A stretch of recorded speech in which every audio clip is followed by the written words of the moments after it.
KTS तुलसी जो कि वरिष्ठ अधिवक्ता हैं, वो संसद भवन पहुंचे हैं साइकिल पर। यह खबर आ रही है। राजन सिंह ने उनसे बात की है, सुनिए आप भी। बढ़ते प्रदूषण को लेकर जागरूकता बढ़ाने के लिए जिस तरीके से गाड़ियों पर पहले ऑड और इवन नंबर का प्रयास किया जा रहा है दिल्ली सरकार की तरफ से, और अब सांसद और वरिष्ठ वकील केटीएस तुलसी ने साइकिल से संसद भवन आने का फैसला किया है। तुलसी साहब, क्या कहेंगे, इससे जागरूकता बढ़ेगी? बिल्कुल जागरूकता बढ़ेगी। हमें नॉन पोल्यूटिंग व्हीकल्स और ट्रैफिक बनाना है।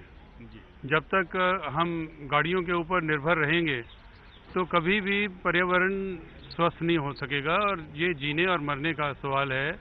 इतना ज़्यादा ख़राब हो गया है कि अगर अब भी नहीं जागेंगे तो हमारे बच्चे जो हैं उनमें कोई ना कोई खराबी आ जाएगी।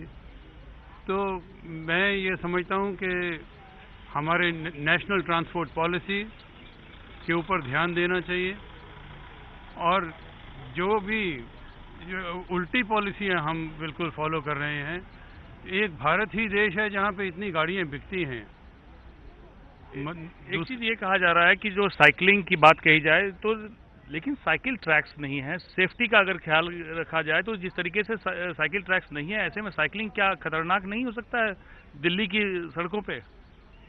हो सकता है अधिक एहतियात बरतने की आवश्यकता है, मगर फिर भी जैसे सुनीता नारायण को हादसे में चोट आई थी, मैं इस बात से सहमत हूँ कि साइकिल ट्रैक प्राथमिकता होनी चाहिए। साइकिल ट्रैक बनाने चाहिए, कम से कम लुटियंस दिल्ली में तो बने। यानी कि साइकिलिंग को आगे बढ़ाने के लिए कि लोग अधिक से अधिक संख्या में साइकिल पर अपने काम पे जाए, इसके लिए साइकिल ट्रैक्स बनाना प्राथमिकता सरकार की होनी चाहिए, तभी लोग सुरक्षित होकर निकल पाएंगे। तभी सब लोग जो हैं वो स्विच ओवर करेंगे नॉन पोल्यूटिंग व्हीकल के। एक बात और कही जा सकती है कि आप महंगी गाड़ियों के शौकीन हैं, आपके पास कई गाड़ियां हैं, लेकिन आज ये साइकिल लेकर आप संसद भवन आए हैं, तो क्या आप चाहेंगे कि जो बड़ी बड़ी गाड़ियों में सांसद आते हैं वो भी साइकिलिंग पर जाएं, साइकिल को प्राथमिकता दें और अपनी तरफ से जो प्रदूषण को रोकने में अपना योगदान दें? और ये तो दो काज हो जाते हैं इसमें। एक तो एक्सरसाइज होती है और दूसरा पोल्यूशन बचती है।